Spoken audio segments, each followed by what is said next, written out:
Buenas, ¿cómo les va? Mi nombre es Agustín Muñoz González y junto a Sergio Lapú y Juan Ignacio Sequeira vamos a contarles un poquito sobre este tema de final, que es una aplicación de aprendizaje por refuerzo para un tema muy interesante de la matemática y complejo que se llama juegos de campo medio. Entonces, arranquemos por la teoría de juegos de campo medio. Esta es una teoría que utiliza varias áreas de la matemática, como teoría de juegos, ecuaciones diferenciales estocásticas, teoría de control, etc.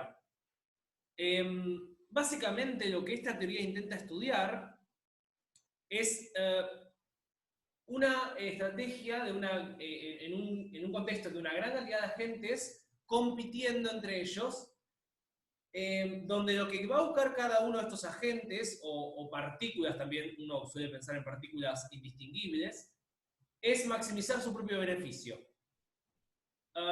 Y donde algo sumamente relevante y que da nombre justamente a esta idea de campo medio, es que cuando cada agente vaya a tomar una decisión en el juego, no va a prestar atención a la acción individual de los demás jugadores, sino que lo que va a mirar es en algún sentido, la distribución poblacional, digamos, el comportamiento promedio, si queremos, del resto de los jugadores. Esa identificación del resto de los jugadores como un todo moviéndose con una cierta distribución, aunque parezca complicado ese pensamiento, facilita mucho las cuentas cuando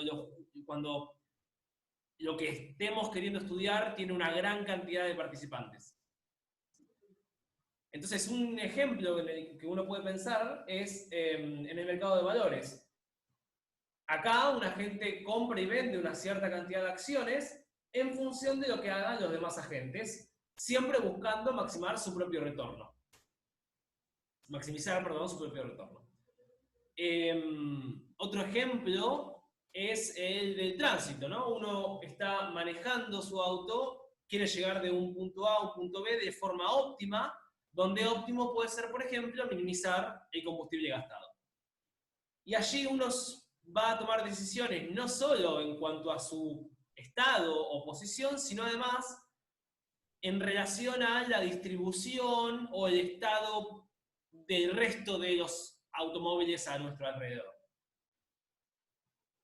La teoría es relativamente nueva, los primeros papers son del 2006. Por un lado tenemos a matemáticos franceses como Lasry y Lyons, y también fue desarrollada por ingenieros de Canadá, como Keynes, Wang y Malamé. En internet además hay muchos videos, muchas conferencias en YouTube, hay notas muy claras como la de Karel Laget de 2013, o el libro Probabilistic Theory of Mean Field Games with Application de Carmona y de la Rue, que es un poco pesado, pero es súper claro también. Y también hay una tesis doctoral muy interesante de Olivier, Lasry y Lyons del 2009. Entonces, en un modelo típico, se van a cruzar posiblemente con dos ecuaciones a la hora de abordar estos temas, que son, por un lado, la ecuación de Hamilton-Jacobi, que lo que va a describir es la dinámica que cumple la función de utilidad o la función de costo óptima de un agente individual. Y por otro lado, hay otra ecuación ligada a este tipo de juegos, que es la ecuación de Fokker-Planck, que describe la evolución de la distribución de los agentes, o sea, la distribución, la dinámica que tiene que seguir la distribución óptima en el estado de equilibrio. Entonces, si bien hay mucho para decir con este sistema acoplado, que para el que le interese surge básicamente de hacer lo que sería como si fuera un desarrollo de Taylor, pero para una ecuación de variables que depende de variables aleatorias. Comúnmente se lo conoce como el lema de Ito. Uno aplica el lema de Ito y deriva estas dos ecuaciones acopladas, este sistema acoplado. Pero bueno, hay mucho para decir, es medio técnico ponerse a definirlas apropiadamente, pero una particularidad que lo hace complicado, más allá de la fundamentación teórica, es que si observamos la ecuación de Hamilton-Jacobi, la primera ecuación, es una ecuación que se resuelve de atrás para adelante, por eso damos una condición final. Pero la ecuación de Fokker-Planck se resuelve desde atrás hacia adelante, es decir, desde hoy hacia el futuro. Por eso damos un dato inicial y no final. Eso también lo hace un poco delicado a la hora de resolverlo numéricamente. Bueno, ¿cómo se conecta esto con el aprendizaje supervisado? Automático, perdón. Bueno, en los últimos años se escribieron varios papers utilizando aprendizaje por refuerzo para abordar este tipo de problemas, y lo que ocurre justamente es que como los Misfit Games en general no admiten soluciones de forma cerrada o es realmente complicado encontrarlas, salvo que uno empiece a a asumir ciertas hipótesis, los algoritmos numéricos efectivos son muy críticos a la hora de resolver este tipo de juegos. Y en este contexto es evidente que los algoritmos de aprendizaje automático pueden ser sumamente útiles como herramientas para resolverlos. Por un lado, porque permiten resolver problemas de alta dimensión, y estos en general son problemas de alta dimensión. Entonces, a grandes rasgos, lo que uno puede decir también es que hay diferentes contextos en los cuales uno aplica estos algoritmos. En general, uno puede o no conocer las dinámicas que hacen que se generen los estados en los cuales un agente se mueve, y también puede o no conocer la recompensa que la gente cobrará en cada momento. Y es ahí donde aparece el reinforcement learning. Si me permiten ser un poquito técnico 2 segundos, vamos a decir que un proceso de decisión de Markov formaliza el problema de toma de decisión secuencial de un agente que interactúa con un entorno de la siguiente manera. Vamos a tener en cada tiempo discreto un cierto espacio de estados y un cierto estado de acciones. Y el agente lo que va a hacer básicamente es, en cada momento observa el estado del entorno y en base a eso elige una acción a tomar. Cuando hace eso, esa acción va a transformar el entorno, que a su vez va a hacer que el estado evolucione a un estado siguiente, y eso al mismo tiempo le asigna, el entorno le asigna a la gente una recompensa. Entonces, finalmente, el objetivo detrás de estos algoritmos es encontrar la estrategia o política óptima que asigna a cada estado del entorno la acción óptima a tomar de forma de maximizar las futuras recompensas descontadas. Y algo interesante que tiene el aprendizaje por refuerzo es que su objetivo es resolver un proceso de decisión de Markov sin asumir ningún conocimiento ni de la dinámica, ni de la estructura de las recompensas. O sea, básicamente se va a basar en prueba y error. Y eso, de nuevo, es muy útil porque uno no siempre conoce la evolución de la dinámica ni la forma explícita de la recompensa.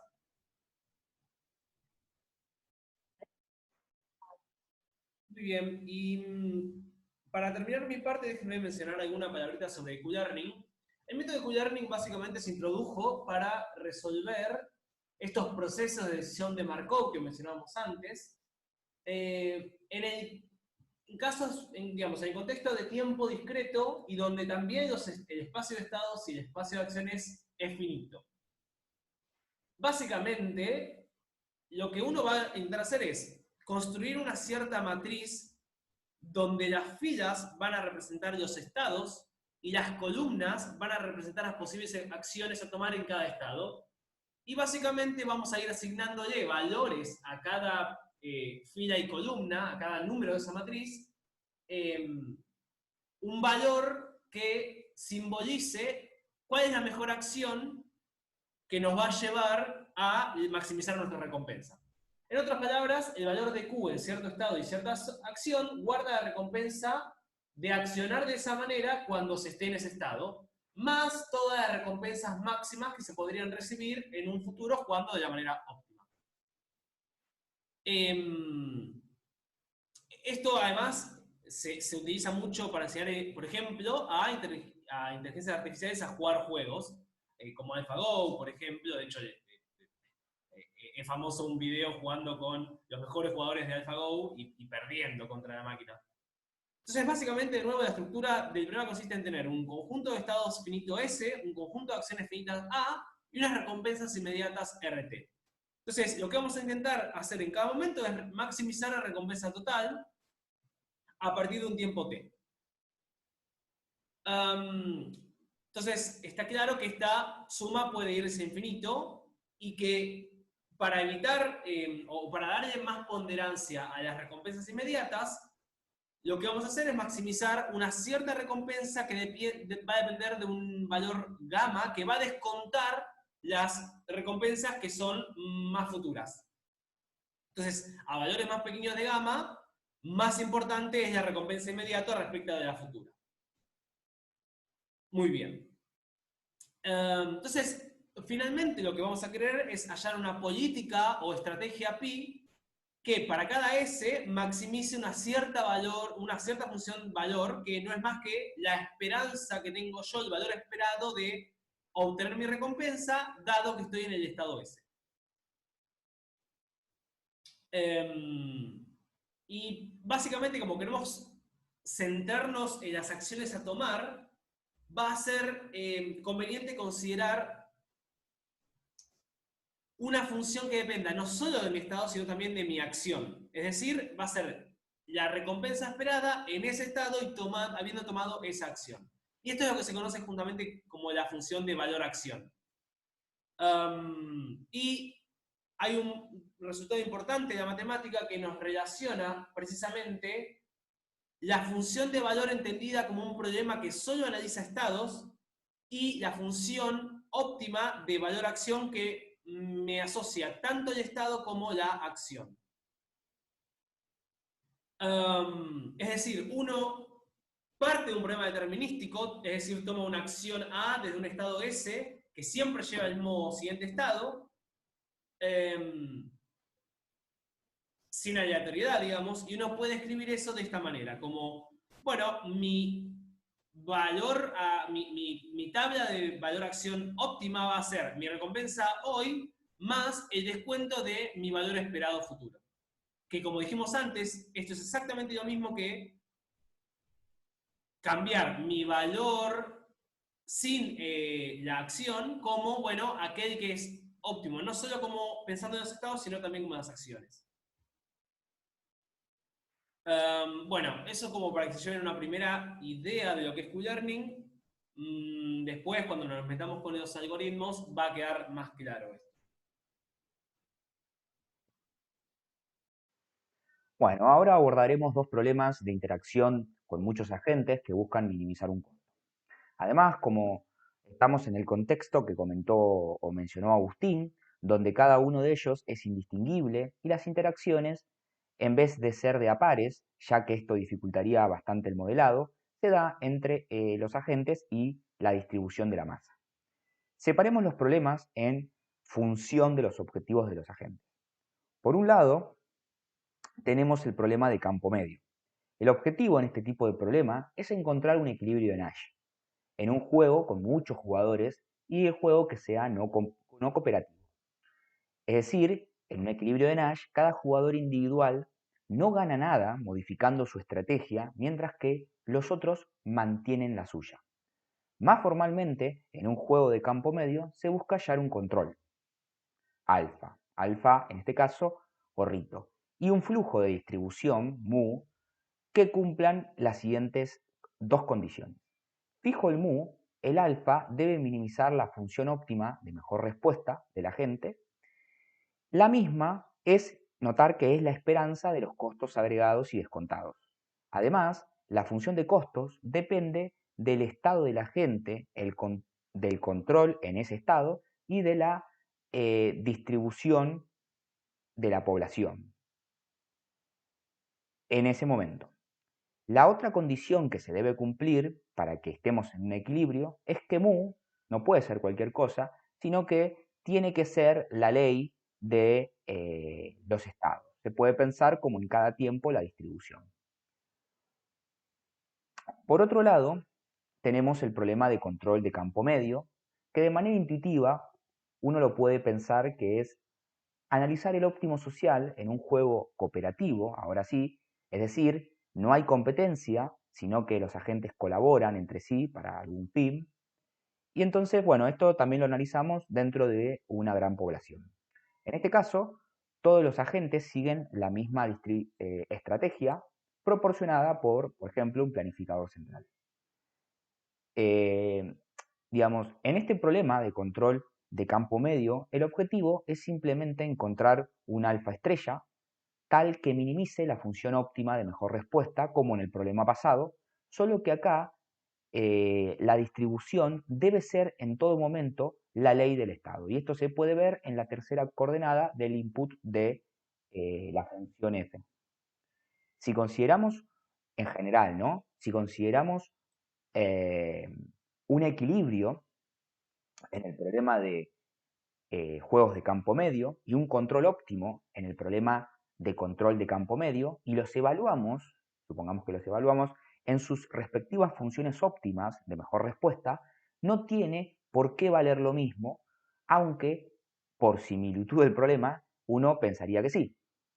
Entonces, esa es una característica central, digamos, estamos por ahí resolviendo problemas distintos, por más que en el tecnicismo uno parezca que sea lo mismo. Entonces, otra característica que podemos agregar es que existen otras formulaciones para estos problemas, por ejemplo, la formulación asintótica, donde el flujo de distribución se lo toma como límite de la ley de los estados.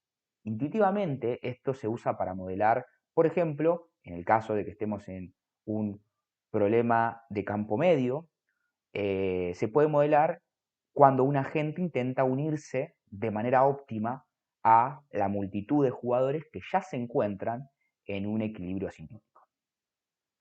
Entonces, pasemos a, bueno, a comentar si existe solución a este tipo de problemas. Bueno, en general, resolver estos problemas de manera así, si se quiere, general, es muy difícil, pero podemos mostrar un ejemplo particular donde se conocen las soluciones explícitas. Entonces, para eso se debe considerar una función de costos muy particular, que es la que se ve en pantalla, en donde se penaliza de forma cuadrática los controles, qué tanto se alejan los estados de ciertos valores esperados y que la media de la población no esté centrada en cero. Todo eso se penaliza.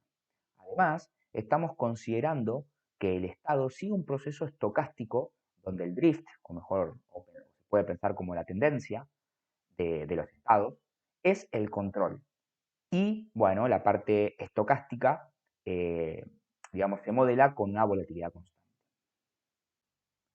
Bueno, ahora que tenemos los problemas a resolver, comentamos un enfoque que busca aproximar la solución de estos problemas con un algoritmo de tipo Q-Learning, pero en el contexto de interacción de campo medio.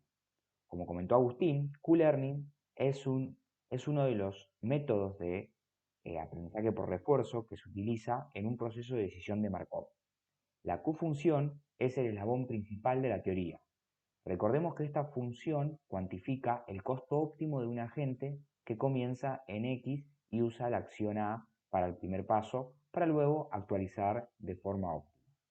Ahora deberíamos entender cómo se adapta esta función cuando tenemos una interacción de campo medio. Por ejemplo, en un juego de campo medio asintótico, la cofunción viene dada por la siguiente fórmula, que es similar a la clásica, solo que en la función de costos, es decir, en la f, podemos notar que el último input tenemos a la función distribución de la población. Otra cosa que vale es la famosa ecuación de Bellman que vemos en la pantalla como la segunda ecuación. Y tenemos que notar que al minimizar esta Q-función en el conjunto de acciones, obtenemos la minimización de la función óptima de mejor respuesta que vimos en la definición de juego de campo medio. Para problemas de control de campo medio, no es obvio cómo formular la Q-función, porque la distribución que aparece en la definición está directamente relacionada con el control y no es fija a priori. Cambia el control, cambia la distribución. Esto se soluciona introduciendo una nueva Q-función modificada con un cierto cuidado técnico que no entraremos en detalle.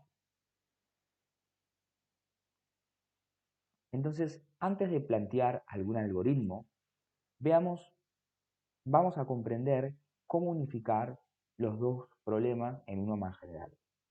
Ya vimos que la definición de los problemas son muy similares y ambas implican una optimización y una distribución. La idea es tener un procedimiento que actualice la Q-función y la distribución a la vez. Sin embargo, en un juego de campo medio, la distribución se mantiene fija durante la optimización y luego un punto fijo hace valer la segunda condición de la definición.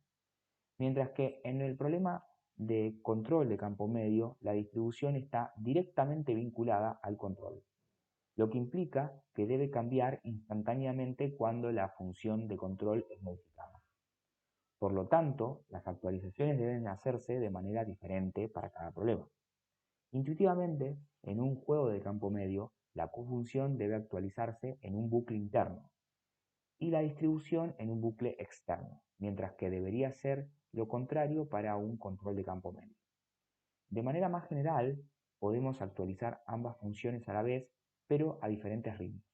Entonces, para calcular la solución del juego de campo medio, la distribución debe ser actualizada a una tasa más baja que la función de valor.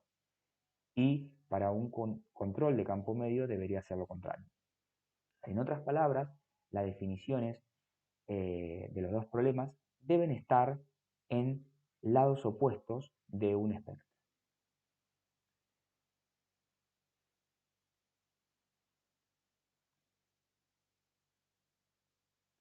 Con base a este punto de vista, se considera el siguiente procedimiento iterativo, donde ambas variables, la Q y la mu, se actualizan en cada iteración, pero con tasas diferentes de aprendizaje. Notar que tanto la distribución como la tabla Q en la etapa K más 1 es igual a la etapa anterior más el producto de la tasa de aprendizaje correspondiente y un operador respectivo que depende de la tabla Q y de la distribución en la etapa anterior. Si bien la descripción de estos operadores es un poco técnica, podemos decir que para la interacción de la matriz Q estamos usando la ecuación de Bellman agregando una tasa de aprendizaje y para la iteración de la distribución tenemos en cuenta las transiciones de los estados cuando la distribución es mu y el agente utiliza el control óptimo según la tabla Q. El resultado importante que se obtiene es que si pedimos que la tasa de aprendizaje de la matriz Q sea mayor a la tasa de aprendizaje a la tasa de la distribución, entonces la Q-función aproximada evoluciona rápido, mientras que ocurre lo contrario si la tasa de aprendizaje mu es menor que la de Q, para toda iteración, obviamente. En el primer caso, la iteración nos provee la solución a un juego de campo medio y en el segundo caso, a la solución de un problema de control de campo medio. Ahora sí, podemos pasar al algoritmo. Como ya mencionamos, las estrategias óptimas se pueden derivar de la Q-función. Sin embargo, la Q es a priori desconocida. Para, para aprender por ensayo y error una versión aproximada de la tabla Q, es necesario, en principio, definir el tipo de entorno al que se supone que tiene acceso la gente. La diferencia con trabajos previos de aprendizaje por refuerzo para problemas de campo medio es que no se asume que la gente sea testigo de la evolución de la distribución de la población. La figura que vemos a continuación es un proceso de decisión de Markov con interacción de campo medio. Vemos que se da la interacción del agente representativo con el medio ambiente. Como se muestra en la figura, para cada n, el agente observa su estado actual, x sub n, y luego elige una acción, a sub n. El entorno calcula una aproximación de la distribución, mu sub n, sobre los estados observados del jugador representativo. Con la elección de la acción y la estimación de la distribución, el entorno genera un nuevo estado del agente que sería x sub n más 1 y le asigna un costo que sería f sub n más 1. Basados en el proceso de decisión de Markov, con interacciones de campo medio y, además, el procedimiento iterativo con el enfoque de dos escalas de tiempo, se tiene el algoritmo titulado Unified Two-Timescale Mean-Field Q-Learning. El algoritmo está diseñado para resolver problemas de horizontes infinitos. El procedimiento de aprendizaje se basa en dividir el horizonte infinito en episodios sucesivos con el fin de promover la exploración del ambiente. En el primer episodio se inicia en función de la distribución inicial del jugador representativo. En cada episodio, el agente actualiza su estrategia en cada paso de aprendizaje con el objetivo de optimizar el costo esperado basado en la estimación actual de la distribución de la población. Los cambios de las estrategias de los jugadores tienen un efecto en la población que obviamente debe ser actualizada en consecuencia. Después de un número de pasos, más precisamente T, el episodio termina y se inicializa un nuevo episodio basado en la versión actual del entorno, representado por la estimación de la población en el último punto de tiempo del episodio anterior. En cada paso actualizamos la tabla Q en el par estado-acción con cierta tasa de aprendizaje y con otra tasa de aprendizaje, en principio diferente, se optimiza la estimación de la distribución para aprender la distribución límite de la población a través de sucesivos episodios. Entonces, el algoritmo lo que devuelve es una aproximación de la distribución, mu sub k, y una aproximación de la Q función, que es, bueno, en este caso, Q sub k, y que a partir de ella se puede obtener una aproximación del control óptimo y así, digamos, tener la solución a los problemas de control de juego de campo medio y control de campo medio.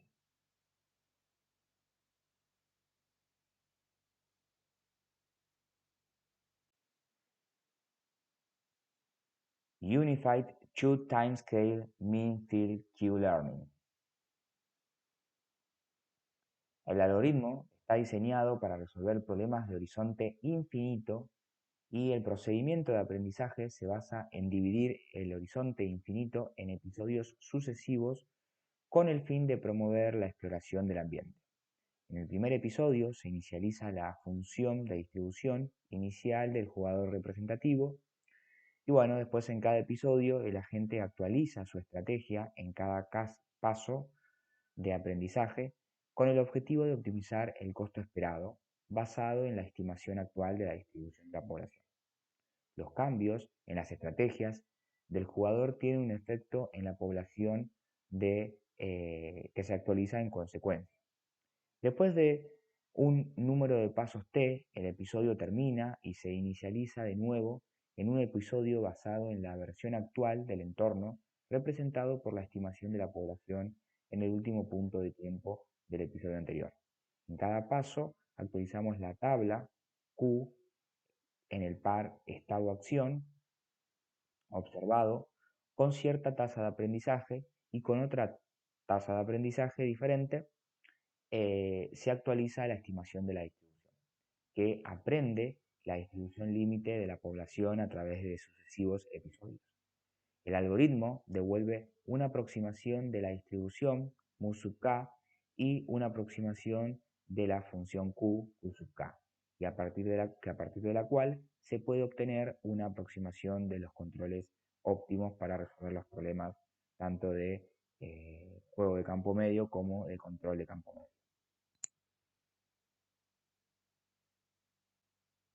Bueno, por último comentaremos algunos resultados numéricos utilizando el algoritmo previamente mencionado y el modelo cuadrático lineal de referencia que como ya explicamos se conocen las soluciones exactas. Algunos detalles son que, por ejemplo, el tiempo infinito se trunca a t igual a 20, donde el paso temporal es 10 a la menos 2, y bueno, en el espacio de acciones y de estados se toma un tamaño de paso de 10 a la menos 1, formando así, por ejemplo, en el espacio de acciones, una grilla que arranca en -1 y termina en 1, y en el espacio de estados que arranca en -2,5 y termina en 2,5. También se toma epsilon igual a 0,15, donde el epsilon es de la política codiciosa. También algo interesante para mencionar es que se puede considerar ciertas tasas de aprendizaje. Por ejemplo, para aprender la Q matriz o la Q función, esta depende de eh, una tasa que depende de la iteración, del tiempo, del estado y de la acción. Y es, más precisamente, 1 sobre 1 más el número de veces que el algoritmo visitó el estado X y realizó la acción hasta el episodio K y el tiempo T sub n. Por otro lado, bueno, a esto le agregamos un WQ como exponente. Por otro lado, tenemos la tasa de aprendizaje de la distribución, que solo depende de la iteración K, y bueno, es 1 sobre 1 más K, todo eso a la omega sub mu. Los omegas, bueno, el omega supra Q suele estar en el intervalo 1 medio 1 abierto, y el otro omega va a depender del omega sub Q específicamente y cualidades del modelo, como si es cooperativo o no y ese tipo de cosas. Bueno, entonces, para terminar y no hacer muy largo el video, veamos cómo se dieron el aprendizaje de los controles y de la distribución. Estamos comparando con las soluciones exactas de los controles. Por ejemplo, en azul sería la solución exacta del control de un juego de campo medio, y en rojo para un control de campo medio. Notar que, bueno, los puntos negros representan el control aprendido por el método o por el algoritmo, y notar que el de la izquierda se pega más a la solución de juego de campo medio y el de la derecha al revés, se pega más a, digamos, la línea roja, que es la solución de los controles exactas de juego de control de campo medio. Y esto se da básicamente porque se eligió el omega supra K más chico que el omega supra mu para la figura de la izquierda y al revés para la figura de la derecha. También vemos que la distribución se aproxima bien a la exacta, con un poco menos de precisión en el control de campo medio que en el juego de campo medio. Y un último comentario es que el resultado fue promediado sobre 10 corridas para eliminar un poco el ruido de la simulación. Entonces con esto terminamos el video.